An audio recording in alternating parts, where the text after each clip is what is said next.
This is exciting. Okay. Are we ready?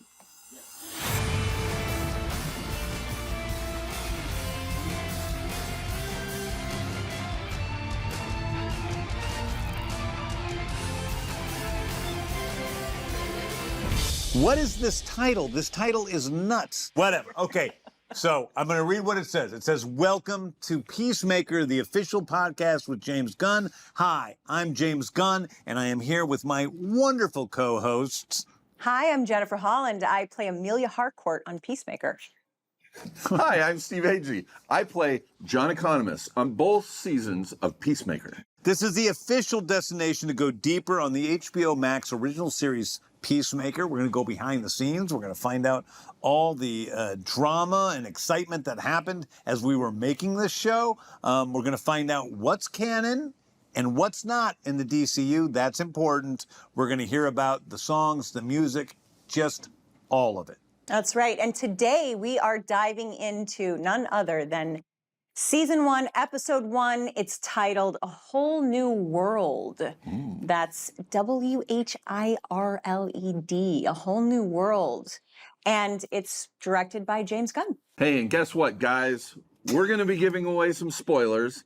So if you have not watched this episode yet, and I don't know why you wouldn't have, go to HBO Max and do so right now. That was very natural, Steve. Heed his warning. Heed the warning.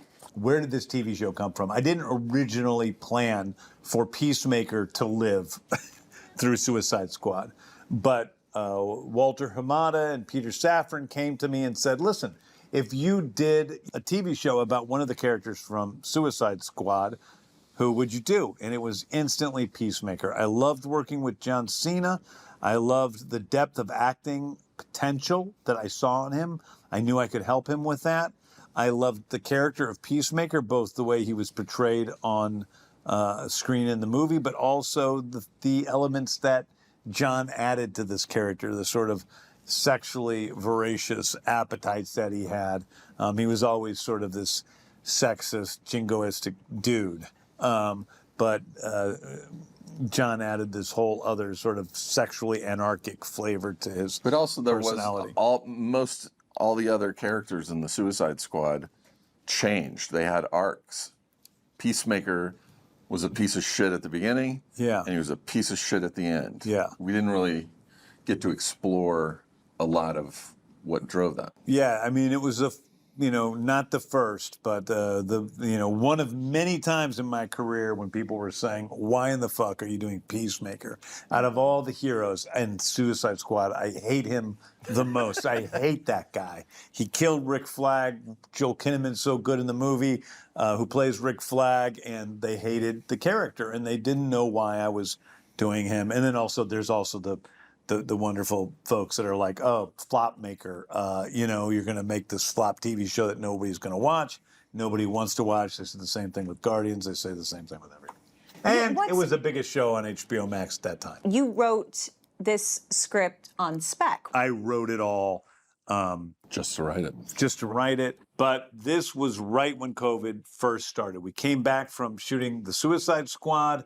We instantly got shut down in Los Angeles. We couldn't go anywhere. I was scared. I was depressed. And the beautiful thing about this TV series was it really came from a completely creative place. I was just using it to soothe myself.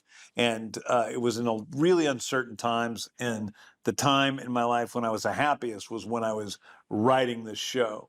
And from the beginning, there were no rules whatsoever. And so anything could happen. And that made it really fun to write. This is the guy Waller's giving us. I told you she's fucking us. She's not fucking us. Is that an eagle in his back seat? She's fucking us. We just rewatched the episode. That was fun, I thought, watching this again. And Oh my God, it's so all good. the memories that come back from when we just started this journey, when we were totally in the heat of COVID. And we couldn't really interact with other people. And so for the first time, we get to interact with other people, but it's all on a film set. We shot in Vancouver, Canada. Had to go through 2 weeks of quarantine before we were even able to be on a set. I don't know why. 14 days just seems so long when you don't have a choice. You have to stay in one location. It was just COVID times. We were afraid that you were going to potentially get shut down with the production. That was and the everything main like thing that. I remember, is just being terrified because I had to go shoot Peacemaker, and then I had to go shoot Guardians of the Galaxy Volume 3 after that. I was afraid of getting COVID and shutting down the production and not being able to finish the season of television. And when did you go up to Canada? We started I think shooting it was this November 1st. started January of 2021. When did you actually? we went up right It was before. November 1st, I think, of 2020. We were there before my birthday. If you remember, we celebrated my birthday in quarantine. Yeah, we're married for those. That's the first spoiler. Spoiler! Hey, you guys, like Steve, what was it like? Like, when did I tell you that we were doing this show? How did that come about? You told me about Peacemaker in October, and I was like, oh, That blows my mind that it was October. Wow. I go, oh, thank God, man.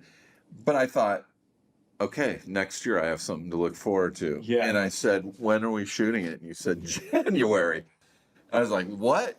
And you were just like, I didn't want to get your hopes up while I was writing this. 2.5 months later, I was driving up to Vancouver. It couldn't have come at a better time. I had been That was a rough year for you. hiding out in a cabin in Joshua Tree because we got back from shooting the Suicide Squad literally like a week before the lockdown, and I had given up my apartment because my landlord wouldn't let me sublet, and I was like, I'll just find something when I get back. Oh, boy. And I got back, I had nowhere to live. Oh, my God. My mom just died. She had been I diagnosed, remember that. I remember that. with leukemia while we were in Panama. And so Pretty quick. I wouldn't have been looking for an apartment anyway. I was spending all my time at the hospital, and then she died, and I had nowhere to go. So I go to my friend's cabin in Joshua Tree, and then just sat there by myself for like 5 months, and I was more depressed than I had ever been.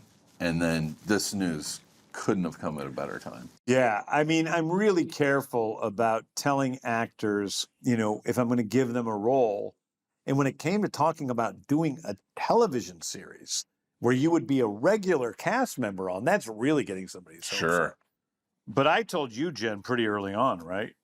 Well, you told me you were writing it. You told me that Emilia Harcourt was going to be a character, but you didn't really tell me the extent of... Were you surprised when you read the first episode and saw Emilia kicking the shit out of some guys? Yeah, I was totally shocked. I just, I mean, I can't even tell you how, it's just, never did I imagine that someone would write for me a role like this that was complex and a complicated human being who was a badass and, could beat up a bunch of dudes, was so capable. And I was just like, wow. As we find out, is a pretty haunted character as well. Yes.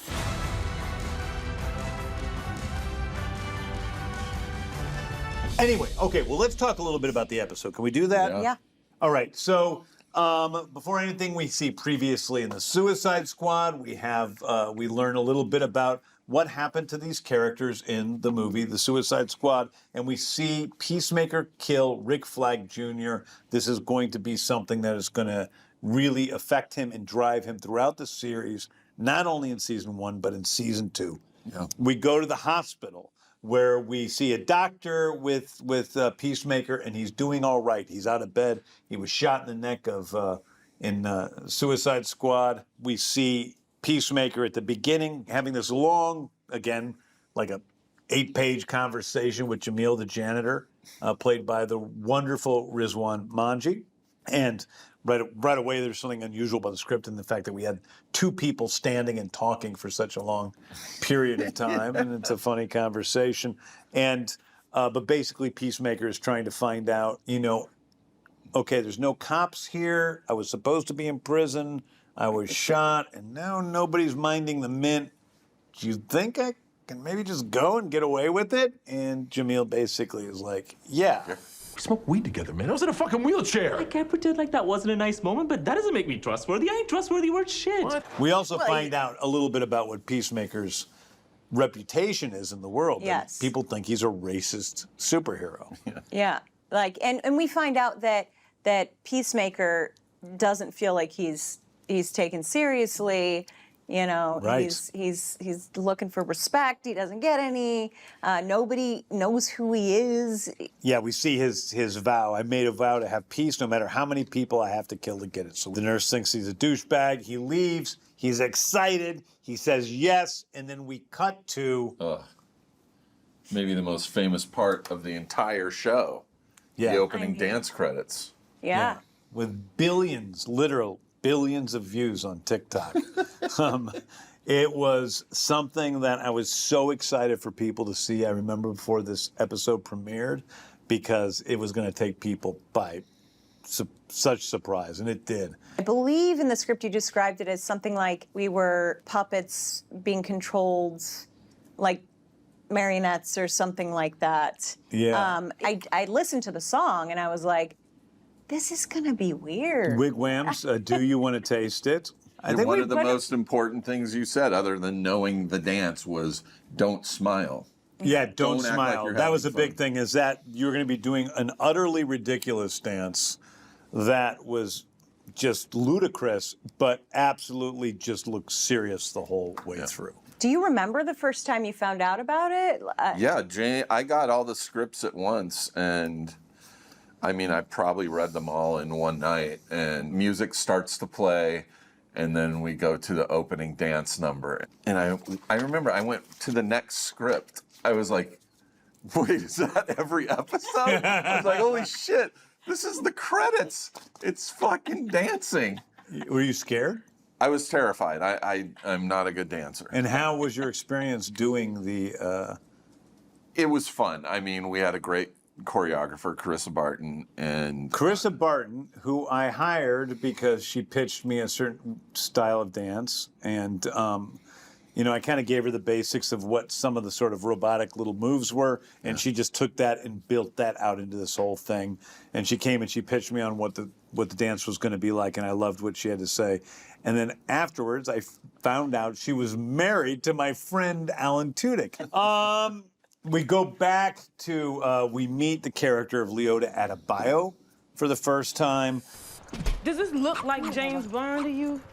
Man, I wanted champagne in the bathtub and some octopuses and shit. She is with her wife, Kia, and, you know, she's talking about having taken this job with Argus. Peacemaker gets home, and we see where he lives for the first time. It's this sort of, how would you describe it? Like this... Dump. It's a dump. And I mean, it's a trailer park. It's a trailer park. yeah, but it's also very Americana'd up because he painted everything like blue and There's white. lawn red. gnomes out in front of Lots it. of a lawn gnome with a machine gun, Machine if I guns, yeah, recall. And that's his place. And he doesn't have his key. It's not under the lawn gnome, so he has to break the window. He falls in, and at that point, he gets some messages from his friend Vigilante, who seems like a very eager fellow. We're going to get to meet him a lot more in depth next episode. Not even some messages. It's a shitload of messages. Constant. All his messages are from Vigilante. Then all of a sudden, the Argus team surrounds him, which is... Emilia Harcourt, John Economos, and Leota Adebayo. And then comes in... Chukwudi Iwuji, who of course plays Clemson Murn. This is the first time the gang really meets Adebayo. That was a hilarious day on set because Danielle could not stop laughing. Almost everything in there that she says, the first couple bits were scripted and the rest was just me throwing her lines as if I was her nervous brain talking to her. Yeah. And she just can't stop talking. Really looking forward to getting to know all of you. Even you, Peacemaker, even though you're not the best guy in the world. And Economos, you seem like you're very easy to talk to, so I look forward to working with you. Harcourt, I feel like because we're the only women here, we have to have each other's back. Anything you need, I got you. And Mr. Murn, I have to say your outfits are really dapper. I'm really excited to be here, and I promise you're not gonna regret this. I know inside my mind I'm not supposed to be giving a speech, but sometimes my mouth just does what it wants. And you could not stop laughing when you were throwing her those lines. It's so funny to hear him try to get through a line that he just thought of, like, tell John Economos that he looks like he's easy to talk to. Like it takes him that long to get alive. It is the funniest shit. Tell Mr. Mern he's a dapper dresser. It's like it's exactly like this. Yeah, say that is say what does he say to Harcourt? Harcourt, we're the two girls on the team. We should bond. And then Harcourt just looks at her like, what the fuck is your problem? That's what you're hearing on a loud mic, most days on set with James. Yeah. Yes, I do. People ask me if there's improv on the show, and yes, there is, and we all improv.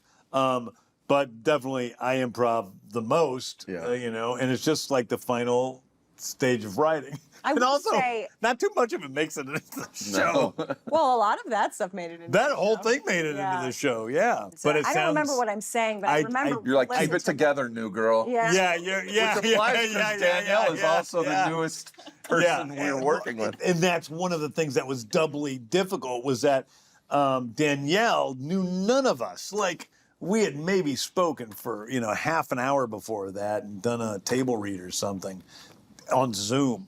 So she didn't know any of us. Just whereas thrown into the fire. We all knew me each and other. yeah, John, Steve, Jen, and I were obviously all very close.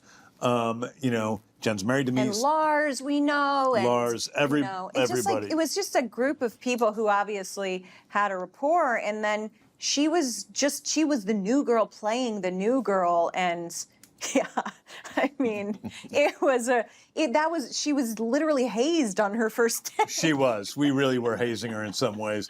But she was so funny. And I think that sometimes I know that I'm not supposed to talk, but my mouth keeps moving. That line was one of the things that made me laugh. They hear about Project Butterfly for the first time, so we don't know exactly what this is. Peacemaker imagines it's a Mothra, and he hopes that he gets a jetpack out of it, but we'll see. And he brings up your nickname for the first time, Steve. Diebeard.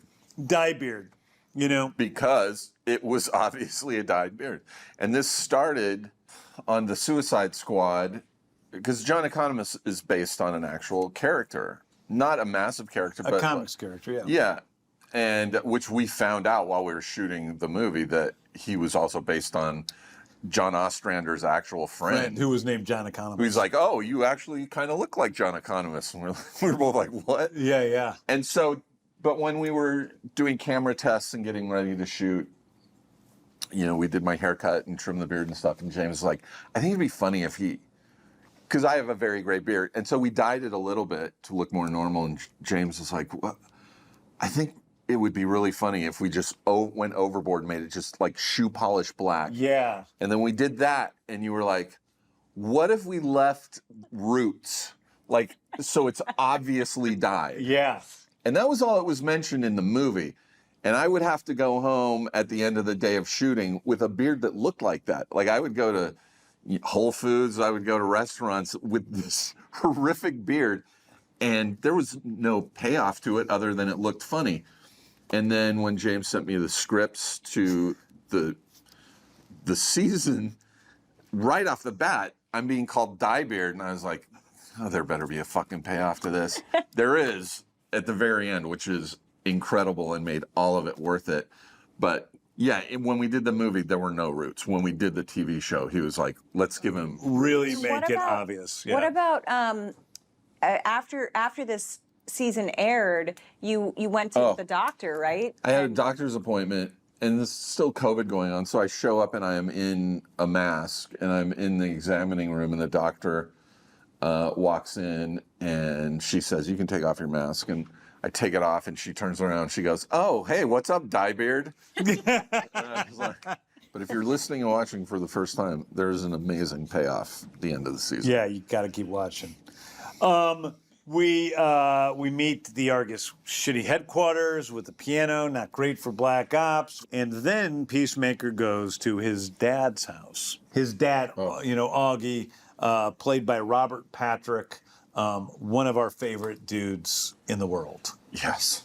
And we love Robert, and he's fantastic. He is as nice as Augie Smith is an absolute piece of shit. We see the way he talks to Peacemaker, just every single thing is demeaning. and Peacemaker just wants to please his dad. And we learn that beneath this bluster that we saw in the Suicide Squad, there's this incredibly sad guy. And I think it's something that a lot of people who've watched the show have told me, you know, they hated Peacemaker's guts. But that first scene between him and his dad makes you feel Explains a so lot. sorry for him that you're like, oh shit. I get it, yeah. He's the good person in this family. You know, it's kind of like, it's a good thing to remember in life, I feel like, that no matter what you think of someone, you know, someone's demeanor, the way someone acts, whatever, you never know what that person has been through. Right. You know, we all have trauma. Like, that's just part of being a human being, I think. We've all got trauma in our lives. And Some to of it's bigger varying than levels. others. Yeah, and as varying we go levels. through the season, we learn his trauma is pretty big. But we can also tell that just by meeting his dad, that his trauma is pretty terrible. Yeah. And we have, we see Eagly. We meet the character of Eagly, voiced by the great D. Bradley Baker. Eagly gives Peacemaker a hug. He's so happy to see him. And this is the happiest we've ever seen Peacemaker ever. We have an awkward dinner between Augie and Peacemaker where Peacemaker is trying so hard to get his dad's attention.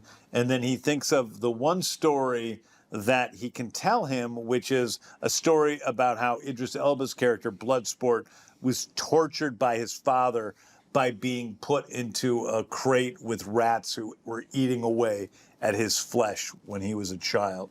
This is a story that we heard in the Suicide Squad. It's a story that Peacemaker looked awful sad that he was hearing, and yet he uses it as sort of love bait for his dad, and it works because his dad, it just starts laughing hysterically at what is the just cruelty. We go into, for the first time ever, what is known as the quantum unfolding chamber. Now, for those who are just seeing the show, Also known as the QUC. the QUC. And the QUC becomes an incredibly important thing in the DCU throughout the 2 seasons of Peacemaker and beyond that. The QUC is, as we see in season 1, is a gigantic space that exists behind a bookshelf. Closet, really. It's a bookshelf in season 1. It's a closet in season 2. All right. I forgot it was a bookshelf in season 1. So is it canon that it was a bookshelf? Maybe not. Maybe it's supposed to be a closet. Anyway, he goes in through this doorway into this other realm that obviously can't fit in the back of this house. And he's got these Peacemaker helmets there, which he has made, we guess, for Peacemaker. Augie has made? Augie has made, it seems, for Peacemaker, and each one has a different power. One of them gives you scabies, which is what we see in the post-credits. If you watch Peacemaker, there's a post-credit scene for every single episode in both seasons, so stick around through the credits and look at all the good people who worked on the show. That's your price to pay to get to see a post-credit scene. And he's even madder. We also learned that his dad is an awful racist and bigot. Yeah. Yeah, and also Peacemaker sort of, announces, I'm not like that. I don't do that stuff that you do, Dad. And his dad's like, yeah, okay. Yeah, his dad's like, okay, yeah, sure you don't. Sure you yeah, don't. you hate people, as much as I do. We go into Fennel Fields, the restaurant, and we see, Peacemaker is not exactly politically correct, and they attack him and make fun of him for that. You guys are kind of bullies to Peacemaker in Yeah.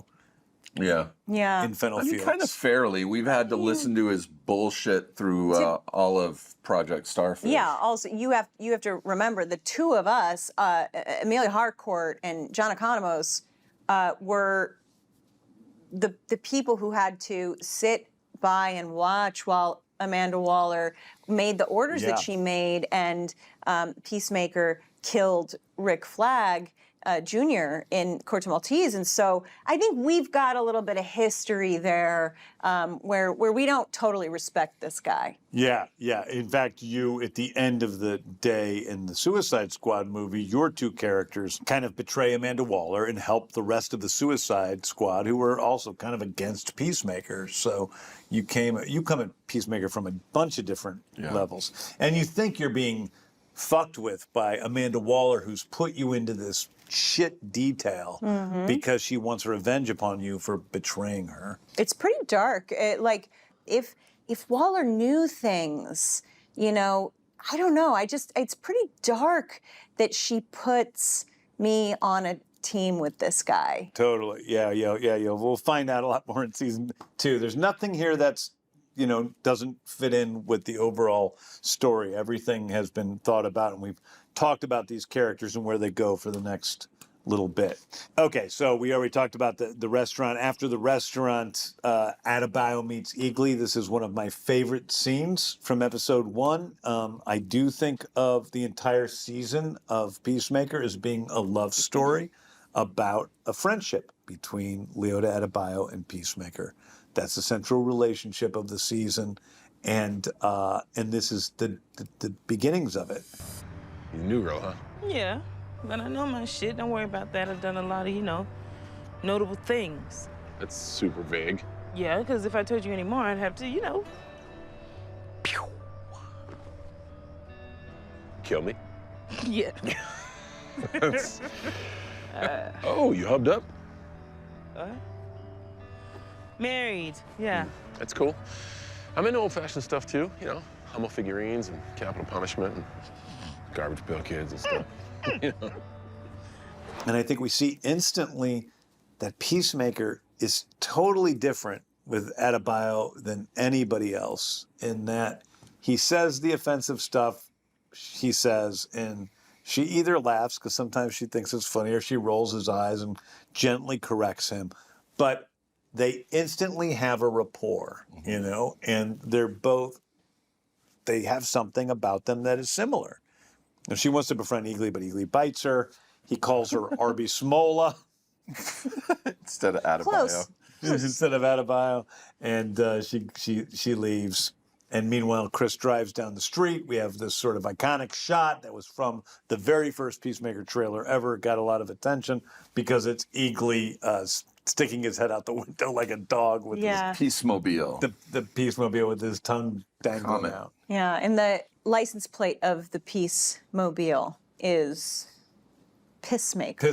Well, it's PSS Maker, yeah, but that's all that was available in the city of Washington, in the state of Washington at that time. He sees Harcourt walking into a bar, and he makes a very distinct Yui and follows her into the bar, again leaving his poor Eagle in the car, I guess. Well, the window's open. Maybe Eagly goes for a little. He could go. She could go. He's He pretty goes sure. for Yeah. a nice Yeah. little fly. You know what? I don't know. Fly? He A goes- little fly. Not A a little walk. fly. He goes for a little fly. A What do you little trip, call a it? little- Yeah.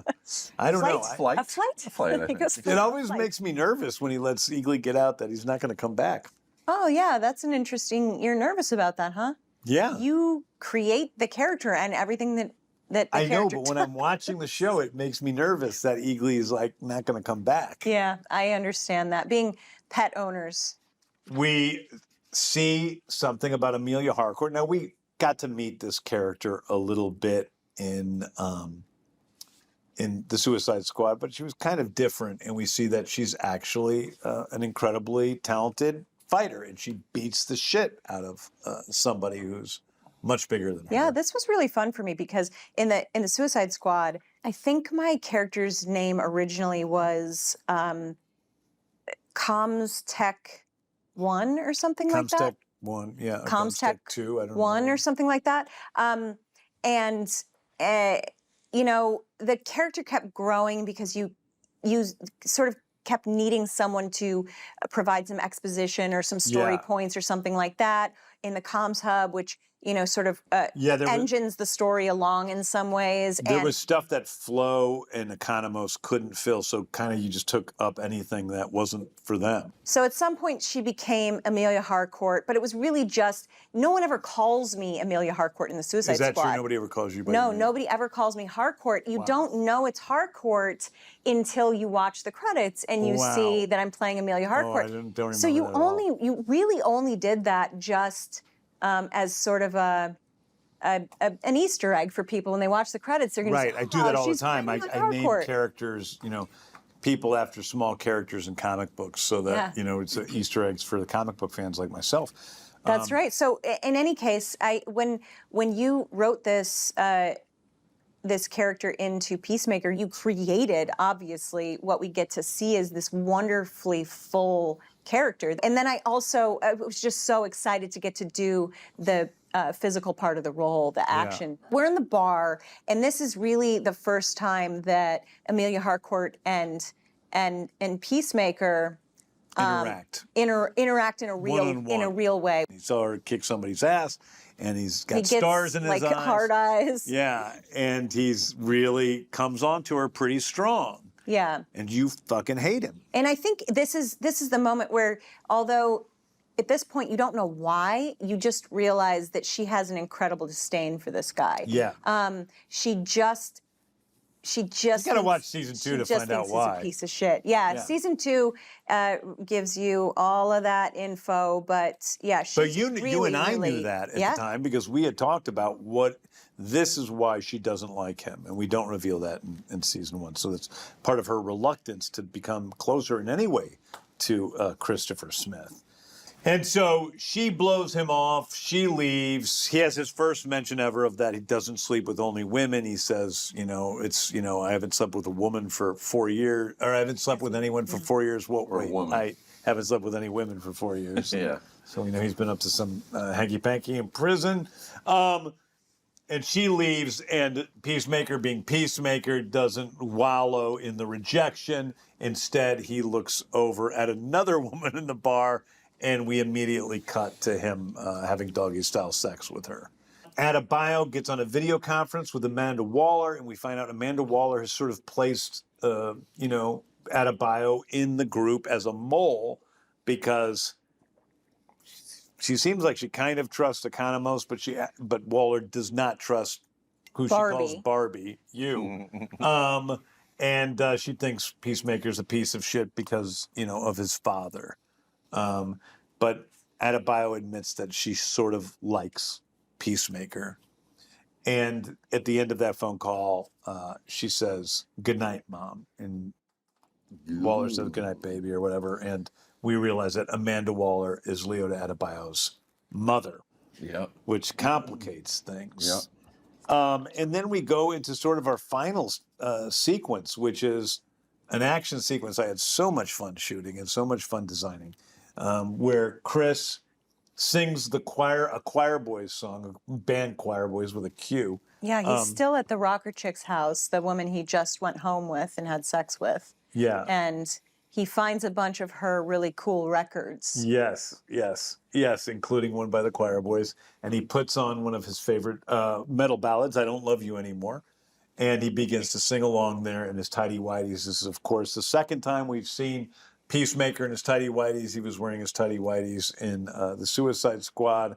And he's happy for the first time, and he's happy that he got laid, I guess. Big time. But I would be too if I was in prison for I feel like 4 it years. might be a little bit euphoric. He probably thought, after what he did, he probably thought he was never getting out of prison. Yeah. And now, although he's doing this job he probably doesn't really want to do, he's out and he's having sex with a chick and life is good. Yeah. And he looks at it as a sign from God that maybe things are okay, that he obviously felt while he was having sex with her. And it's then that she grabs a knife while he's not looking and attacks him. And it becomes pretty obvious pretty early on that she is not just your average everyday human. She's stronger. She screeches like a monster. She throws him through a wall. And we have, a really great fight scene, one of my favorite fight scenes in the Yeah, series. and that really cool one shot where you track her pulling John Cena, a Peacemaker, back into the bedroom, and then he gets thrown through the wall in the same shot.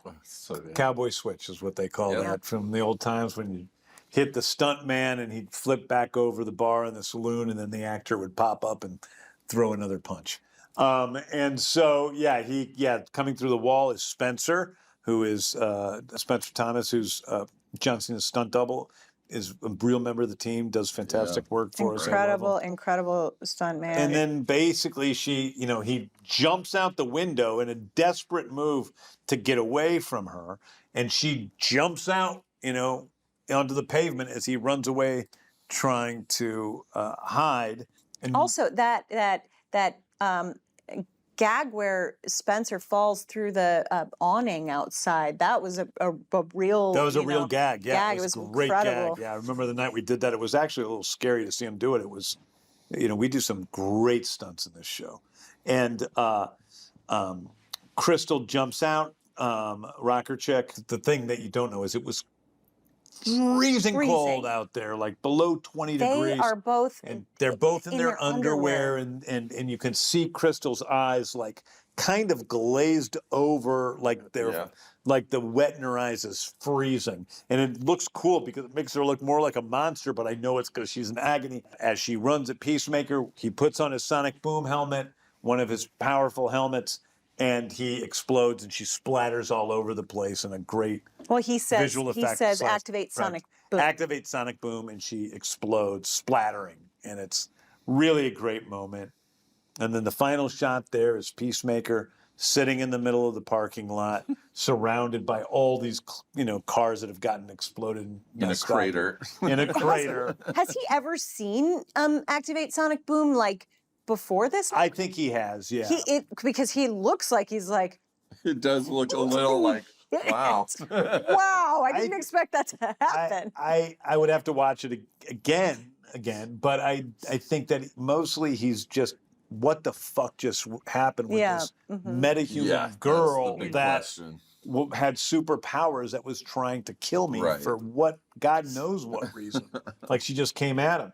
And so the final moment we have is this really kind of a sweet moment where Eagly drops a dead possum in front of him, giving him a little gift. And Peacemaker says thanks, so obviously he doesn't want to eat the dead possum. And then this lovely moment where Eagly kind of like scoots closer. Sidesteps to his buddy. And it's a sweet little tag on the end of this, crazy first day in the life of Peacemaker on HBO Max. Crane out as the police start arriving in the background.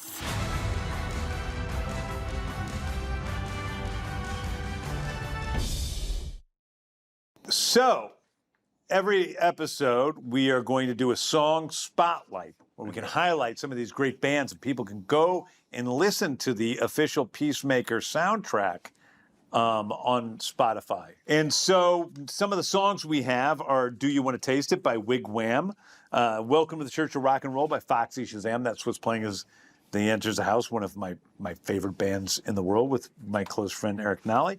Come On by Nashville Pussy. Summertime Girls by Y&T. Night of Passion by the Poodles. That's a good one. I Don't Love You Anymore by the Choir Boys. And Love Bomb Baby by Tiger Tails. Fuck, that's a... And boy, we've got a lot of good ones in the first episode. Hitters. Yeah, I mean, I don't know if I could choose only one from that list. Love Bomb Baby's great by Tiger Tails. That's maybe under normal circumstances, but this is gotta talk about that opening credits scene. Wigwam. Right. Was the most talked about part of the show. It was. It was. Actually, as a matter of fact, we have an audio message from Stead Nilsson, the singer of Wigwam, who performs Do You Want to Taste It, which is the opening song for season 1. Hello guys, this is Augustin Nielsen from Wigwam, the band behind the theme song of season 1. Do you want to taste it?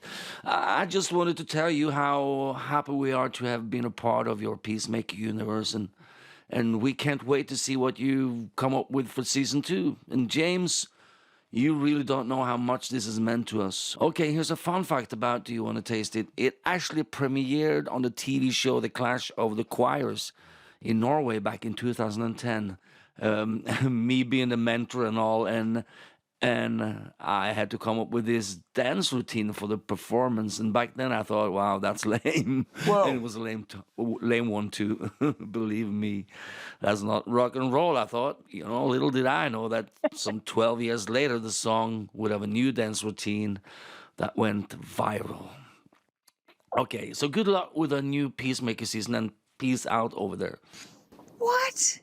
Wow, I've never heard that. No idea about that. I will tell you another story that Sten shared with us earlier, which is that Wigwam had just been fired by their booking agent saying, I'm not going to find you shows anymore. And they're like, well, how are we ever going to play? And they said, there's a show coming out in, a little bit on HBO. And the guy was like, so what? What does that matter? Yeah. And they got fired. They didn't have a booking agent. And then a couple of months later, the show came out. And not only was it, like, as he said, a viral sensation, not only is it that song plays at sporting events now all the time across the world, not only is it that I have seen, like, kids in Africa performing that dance sequence, people in, every Comic-Con you can imagine performing that dance sequence. But that song was like #1 on the rock charts for weeks. And Amazing. That was so cool. And, one of the things I love about my job is being able to show other people's talents, to open up the world and give a spotlight for talented people, for bands like Wigwam and Foxy Shazam and Tiger Tails, and give their music a real spotlight, but also to give actors like you guys a spotlight to be able to do things that maybe you wouldn't normally be called to do. By the way, he's got a great his speaking voice sounds what I would expect a rocker's speaking voice to sound like. Yeah. It sounded badass. Yeah, they're a Norwegian glam metal band, and as we go on, they were formed in Halden in 2001. Do You Want to Taste It is off their 2010 album, Nonstop Rock and Roll, and as you will go on with the 2 seasons of Peacemaker, you'll find out probably a good half or more of the songs are from Norway or mostly Sweden or some Finland, those countries up there. Anyway. So that was a great surprise for our song spotlight. That's our right. Debut of our song spotlight. Debut. We're now going to go to a segment. We're going to do fan questions, voice messages. We need to come up with a name, like a mailbag type name. Mailbag. Mailbag. Reader mail. Eagly mail. Eagly's mail. Eagly's airmail bag. Airmail. It flies. Eagly's airmail. Bag. What a great title you just came up with. Eagly's airmail bag. And to kick off Eagly's airmail bag, we have a voice note from Rizwan Manji, who plays Jamil, the janitor. Let's go to it. Hey, James. All right. I want to talk about something I think is really cool that you do, and that is that you respond directly to the fans. When I was growing up, if I had the chance to have the director and writer of a show that I was a fan of respond to me directly, I would have gone insane. That is one thing that stands out about you, as opposed to other writer-directors, is you are very hands-on with fan questions, theories, stuff like that. Yeah, I mean, listen, when I had a couple of key things. When I was a kid, I was raised in Manchester, Missouri. It was rural when I was young. It became more suburban as I got older. Hollywood was out of the question, like anything to do with the entertainment industry. There were days when I thought my biggest dream would be being like a radio morning DJ, which I was really, that was like the biggest a person could dream, was to be a local morning DJ. And so it just seemed like a magic world that wasn't really for me. And anytime I get an opportunity to kind of break down that illusion a little bit and let people know that we're all here together. It's all one thing. I can. I had an experience when I was a young person, and I was at Colony Records in New York, going through, and there was in the sheet music department, and I ran into Joe Strummer, the lead singer of The Clash. That's mental to me. And so insane. And I was like, wow, like The Clash is one of my favorite bands. And so I went up to him, and I'm like, you know, Mr. Strummer, I don't want to bother you, but I just wanted to say your music has meant so much to me, and thank you so much for everything you did. And Joe walked with me and talked to me and asked if I was a musician, and I was at the time, and I said, and then we talked for a little bit and had this just nice conversation where he treated me like a human being. And he listened. And I think that's one of the most important things that you can give to people is if somebody's coming up and talking to you, just for a beat, just stop and be present with that person. Because I've seen most celebrities who kind of like just aren't there. Like, and then you might as well not interact with them. Right. And so I always remembered that. That meant so much to me. So anytime I can give that back to a young person, to anybody, a young person, old person, I don't care. I'm really happy to be able to do that. Yeah. All right. Now we're moving on. At Bogan Film on X says, did you have possible ideas for season 1 while making the Suicide Squad? And if not, when did you start really thinking about doing a spinoff for Peacemaker? Super excited for Superman. Yeah, I think it was during the Suicide Squad. I think that I first said something to Peter Safran, like, remember that old Captain America TV show from the 70s? Yes. And I was like, I want to make like, it would be cool if like Peacemaker was in like some fucked up version of that TV show, like this old 70s TV show with a peace cycle and all this stuff. And so that later on, when they asked me if I wanted to develop one of the characters for television, they said, which character would you like to develop? I remember Peter going, it's Peacemaker, right? And I was like, yes. This show, I think, like, is a great example of exactly what your whole plan at DC is to do, which is that you've got, you know, the Suicide Squad, which is a different vibe, and then you've got Superman, which is totally its own very specific thing, and then you've got this show, which it's in the same universe as these other things, but it's totally its own vibe, and you know, as you're building out the universe, that's kind of your. I want things to be tonally unique. I think that, you know, when Greg Gillespie came in to direct Supergirl, he's like, is there like parameters of what these things are supposed to look like? Because there is sort of a, you know, a developing sort of similarities between some of the Marvel movies. And I said, no, I really want every movie to feel completely different. And TV show. You know, in the same way, in DC Comics has this great history of having graphic novels that are totally different. I mean, The Dark Knight, Watchmen, you know, All-Star Superman, those things are all incredibly different tonally. And Watchmen's actually in a different universe, but they are kind of in the same universe. And so that's something I really always loved about DC Comics, and I just wanted to bring that to film.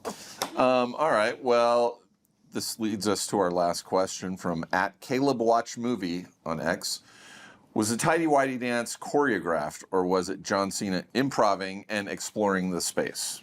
You'd have to ask John that, but I think that he had worked out a lot of the moves beforehand, not by a choreographer and not by me, but by John himself. Like, I remember the hand over the face he did every time, and the 3 fingers, and so there did seem to be some sort of, you know, system that he was going under, and which is helpful for me because I could use any part of the sequence because he was always the same. All right.